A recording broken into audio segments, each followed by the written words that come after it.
Hola bestinya Ketani. Besti, sidang Nikita emang belum usai, namun makin dekat dengan kesimpulan. Di tengah sidangnya yang selalu menjadi sorotan warganet, Kiki The Porter dalam unggahannya ternyata diduga membalas omongan Lintang, adik dari Nikita, yang sebelumnya menyebut The Porter sudah redup dengan menduga Lintang kurang paham lantaran kebanyakan main Mobile Legends. Waduh, dan diduga geram lantaran dituding pansos. Kiki pun dalam unggahan di akun TikToknya terlihat menjawab pertanyaan netizen terkait Kiki yang diduga kerap nimbrung di kasus Nikita berharap bakal diundang podcast. Dan gak cuma itu aja, dalam unggahan lainnya Kiki mengaku mendapat pertanyaan perihal tanggapannya untuk tuntutan 11 tahun ini pun menyebut kalau justru vonisnya akan bebas, tapi bebas melakukan aktivitas di dalam.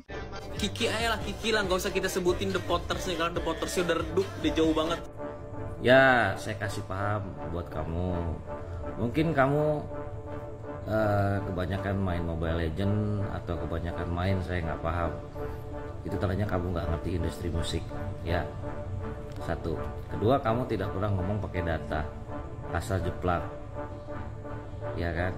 Harusnya kamu sebagai laki-laki, sebagai orang yang sekolah, sebelum bikin video cari tahu dulu lah minimal gitu. Jangan pakai perasaan kamu baper gitu ya, atas saya nongol terus kamu baper, argumentasimu berantakan begitu gitu.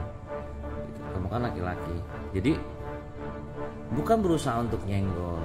Saya luruskan di sini, ini kan kasus sudah menjadi konsumsi publik ya, dan sudah menjadi berita nasional gitu ya. Jadi kalau mau belas kritikan tuh dengan argumentasi yang baik. Jadi jangan kebanyakan main Mobile Legends begitu tuh, jadi itu kamu mungkin tuh jawabannya jadinya begitu. Jadi kalau bilang saya berkarya, karyamu apa? Aku balik tanya, aku serius tanya nih. Terus kamu sudah menghasilkan apa? Sudah baikkah kamu dalam mengurus keluargamu? Atau yang penting saya sarankan kamu nikah aja dulu deh, dan kamu tahu gimana rasanya bertanggung jawab jadi laki-laki sebetulnya.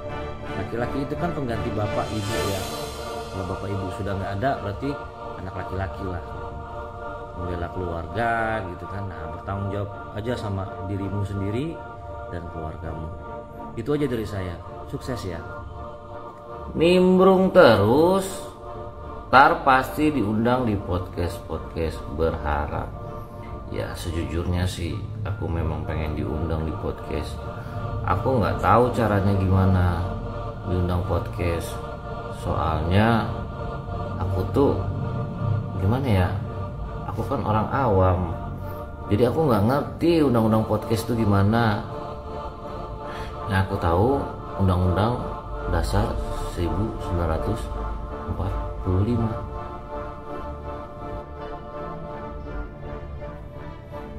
Dengan komen dan nimbrung di kasus NM pasti ngarep masuk TV dan diwawancara. Wawancara aku dong, aku belum pernah masuk TV, aku nggak punya album. Terus aku apalagi tuh pengen banget masuk TV. Gimana caranya ya masuk TV ya? Coba kasih tahu aku. Mungkin ibu ini, Bu Anjan ini sibuk dengan kesehariannya hingga lupa nonton TV. Apa nggak punya TV, Bu? Gak gila-gila wawancara juga kali, Bu. Tolong wawancarin aku ya. Ada yang bertanya ke gue, gimana bang tanggapannya tentang orang yang dituntut 11 tahun?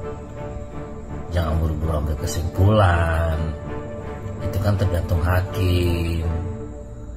Kalau tuntutan 11 tahun bisa jadi lebih, bisa di bawah, atau bisa saja bebas.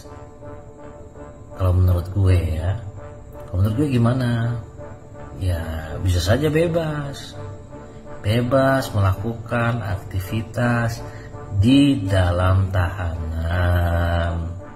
Kalau bebas di luar kayaknya kecil kemungkinan gitu, sesuai amal dan perbuatan hidup itu. Oke?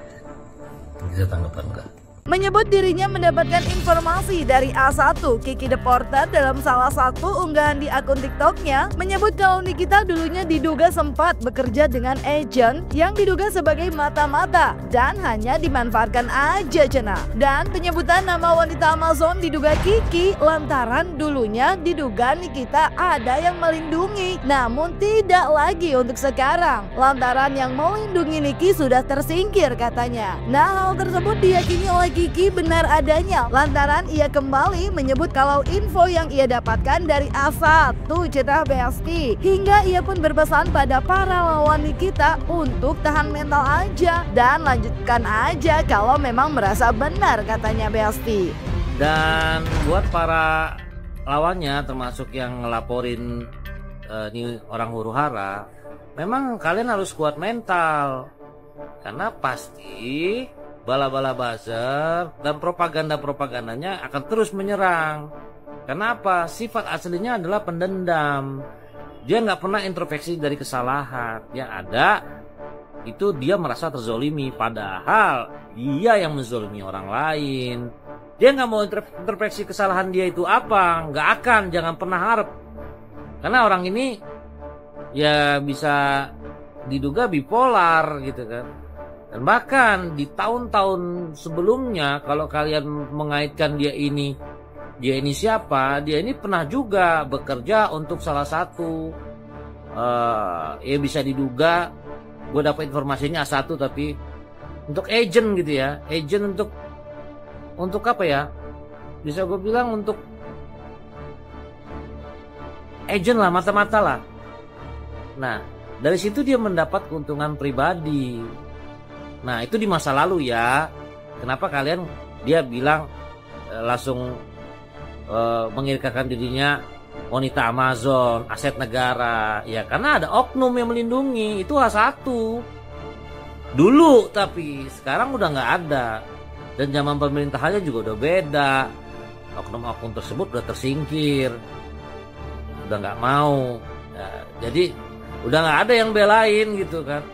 Karena dulu dimanfaatkan untuk agent aja, mata-mata. Ya ini info A1 loh, gue dapet. Jadi gitu ya. Jadi buat para lawannya, ya gue rasa hanya teror-teror semata itu. Ya kalau kalian bener, teruskan ya. Oke, itu aja. Ini masukan dari gue. Kalau untuk pansos, gue nggak butuh pansos. Gue ungkap kebenaran di sini. Oke. Nah, bicara perihal pansos sendiri nih Besti, Satria Mulia dalam unggahan di akun TikToknya memberikan tanggapan di mana menurutnya kalau pansosnya positif itu nggak apa-apa. Terlebih dalam tanggapannya, Satria menilai kalau adanya yang pansos justru bisa membantu membongkar hal-hal yang tadinya tertutupi. Gak cuma itu aja, Satria yang terbilang cukup sering hadir dalam sidang Nikita ini pun menyarankan kepada tim kuasa hukum Nikita untuk fokus di pembelaan terakhir di sidang Nikita pada hari Kamis untuk membuktikan tidak adanya pemerasan, pencemaran nama baik, dan TPPU. Jangan keluar dari fokus tersebut agar bisa meringankan hukuman Nikita dan Nikita bisa bebas. Semakin banyak orang pansos, maka akan semakin terbongkar kemunafikan yang ditutupin. Emang lu mau semua masyarakat, semua artis, semua orang yang tahu itu dibungkang diem? Jadi kesannya dunia ini lagi baik-baik saja, padahal tidak. Nah itu tidak bagus buat anak cucumu. Nah jadi kalau pansos itu kalau positif nggak apa-apa, itu tergantung pola pikir kalian. Rai Jelita juga pansos dan nimbrung sana sini kok. Buktinya Rai Jelita suka komen setiap ada huru hara masalah orang. Kalau lu pro lu puji, kalau lu kontra lu bully. Nah itu Rai Jelita juga pansos dan berusaha untuk naik, tapi tidak ada yang nonton, tidak ada yang lirik. Ya, malah sampai bayangkan di kasus Nikita tidak ada yang pansos, kasus ini akan tertutup, ya kan?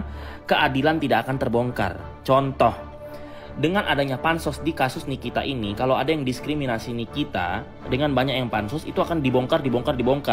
Jadi Nikita akan mendapatkan keadilan. Nah, begitu juga dengan Reja. Dengan adanya kasus yang dipansosi banyak orang ini, jadi rahasia-rahasia dan tegak lurus hukum antara Dr. Reja dan Nikita ini akan kebongkar, ya kan? Kebayang nggak kalian seandainya ada kasus di pengadilan, oknumnya dibayar, ya kan? hakim oknumnya dibayar. Nah, dengan adanya yang banyak pansos, itu akan kebongkar. Tapi kalau semuanya diam tidak berkomentar, kasus suap mensuap oleh oknum-oknum ini di kasus yang banyak terjadi di Konoha ini, itu akan tertutup. Ya, itu akan tertutup. Nah, dengan banyaknya orang yang pansos di kasus Nikita dan si Dr. Reja ini, maka segala kecurangan, segala ketidakadilan, segala hal yang ditutupi akan kebongkar. Karena kan banyak yang speak up. Terus lu hidup di Konoha ini mau apa? Mau diam aja, mau tenang-tenang aja? Nggak bisa, rakyat jelita. Lu juga nontonnya pun sukanya huru-hara, sensasi, ya kan? Jadi nanti kesempatan terakhir si Niki membela itu nanti hari ini guys, hari Kamis aku datang. Terus nanti kita berdoa aja supaya kali ini aku tuh ada saran ya buat pengacaranya, haruskah gue menggantikan posisi kalian? Atau pengacaranya udah kasih ketahu tapi Nikinya ngeyel, gue nggak tahu tuh ya, itu internal mereka lah. Cuman saran gue, ini kan pembelaan terakhir, lebih fokus ke kasusnya. Buktikan kalau Nikita tidak melakukan pemerasan, buktikan kalau Nikita tidak melakukan TPPU, buktikan kalau Nikita tidak melakukan pencemaran baik. Nah, fokus di situ, jangan kemana, jangan ke sini. Kenapa? Supaya nanti bisa meringankan si Niki, hukumannya cuma setahun. Nah, kalau vonisnya cuma setahun dikurangi 8 bulan, udah langsung keluar tuh si Niki, guys.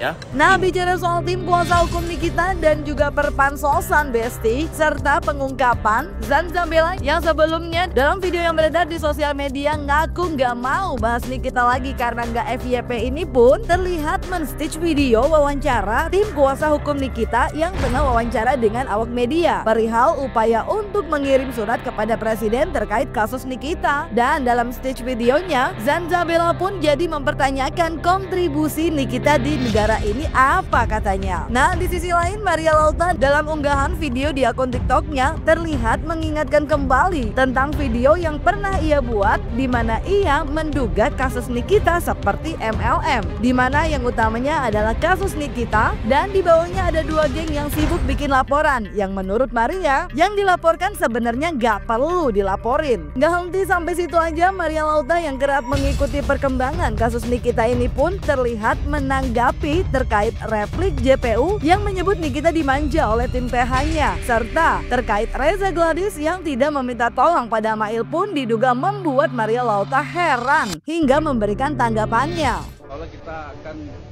melakukan meminta perlindungan hukum, menyurati presiden ya boleh-boleh aja lah ya sebagai warga negara Indonesia, tapi kalau seluruh orang yang memeras itu tinggal nyuratin presiden, enak banget ya. Apa kabar koruptor yang dia emang deket sama presiden? Hah? Lo pikir presiden mau gitu ngurusin hal-hal kayak gini yang emang Nikita Mirzani kontribusinya apa untuk negara ini?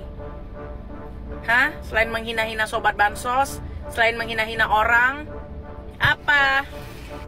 Aneh banget kalau sampai Pak Prabowo turun tangan persoalan kayak gini. Besti, ingat gak? Aku pernah bikin VT kalau kasus Nikita Mirzani ini kayak MLM. Kasus utamanya Nikita Mirzani paling atas. Terus ada 2 geng nih ke bawah, A sama B. Geng A sibuk bikin laporan, geng B juga sibuk bikin laporan. Yang dilaporin sebetulnya nggak perlu dilaporin gitu, ngerti nggak? Aku nggak ngerti ya apakah kasus ini sengaja dipanas-panasin atau biar beberapa pihak itu bisa dapat siraman gitu. Siraman apa itu? Siraman rohani apa siraman apa? Aku nggak tahu. Tapi lucu buat aku, aneh tapi nyata gitu terjadi di kota-kota besar ya, sampai ke kota-kota kecil. Aneh ini, benar-benar lucu. Mana DM aku penuh lagi isinya teh, tahu nggak? Ini teh, tahu nggak? Ini aing liar, Besti. Aduh, gawe cengengan duit halal cek aku mah ya. Mendingan lulu pade pada pasang keranjang kuning dibanding nyari duit dari kasus ini. Kalau mau dukung aja, nggak usah pakai ini itu. Lu pada nge-live aja jualan kata aku mah. Dibanding bikin panas suasana mulu, udara udah panas ini. Netizen mah ada senang-senang aja kalau ada kericuhan ya. Cuma astekut cek aku mah ya. Karena beberapa pihak yang waras itu melihatnya ini makin kesana makin kesini gitu, ngerti? Ayo malah mau dinyawe lah. Lalieur anjir jelema teh. Hari ini Besti si JPO-nya lucu. Apa katanya? Ami terlalu dimanjakan sama itunya, sama PH-nya. Ibu tuh pengen dimanja juga, atau bilang sama kita pasti dimanjain. Ya nanti aku bilang sama teman-teman aku buat manjain ibu. Emang yang sana kurang memanjakan ibu ya? Gak rebes ya, ibu gak dimanjain ya. Harusnya ibu kan dimanjain juga. Ya, replik kayak gini tidak perlu disampaikan soal PH Niki, ngemanjain Niki. Itu mah urusannya mereka lah. Mau dimanjain kayak mau enggak? Ya wazar itu wazar. Si Ece. Waduh, terus apa katanya? Harus mereka tegaskan lagi bahwa cenah pihak terlapor itu tidak meminta tolong. Terus kata-kata tolonglah Mail, itu gimana itu? Itu apa? Suka ada-ada aja. Ya pokoknya mah saya ke depannya cuma mau nawarin aja, siapa tahu ya ini mah bisi ya mah besti nya, bisi lalebet angin. Perlu dikerok sama aku, sini aku kerok ya biar sehat kembali, sehat jasmani dan rohani. Apabila pada sakit ya karena kelelahan menghadapi persidangan yang bertubi-tubi ya kan. Sampai malam gitu. Bisi ini mas. Secara tadi hakim aja kan kayak di film-film superhero gitu, datangnya terlambat. Ada orang-orang udah nungguin dari pagi ya kan. Bisi ini mah. Saya siapkan pakai minyak urut AMI. Seperti itu lah. Ya Besti, kita tunggu aja sidang selanjutnya di mana ada tanggapan lagi dari kubu Nikita atas replik yang sudah dibacakan oleh JPU. Ikuti sidangnya dengan tertib dan semoga semua mendapatkan keadilannya ya Besti. Jangan lupa like, subscribe, comment, and share biar bisa dapetin video berita kece lainnya cuma di Kata Ani Besti.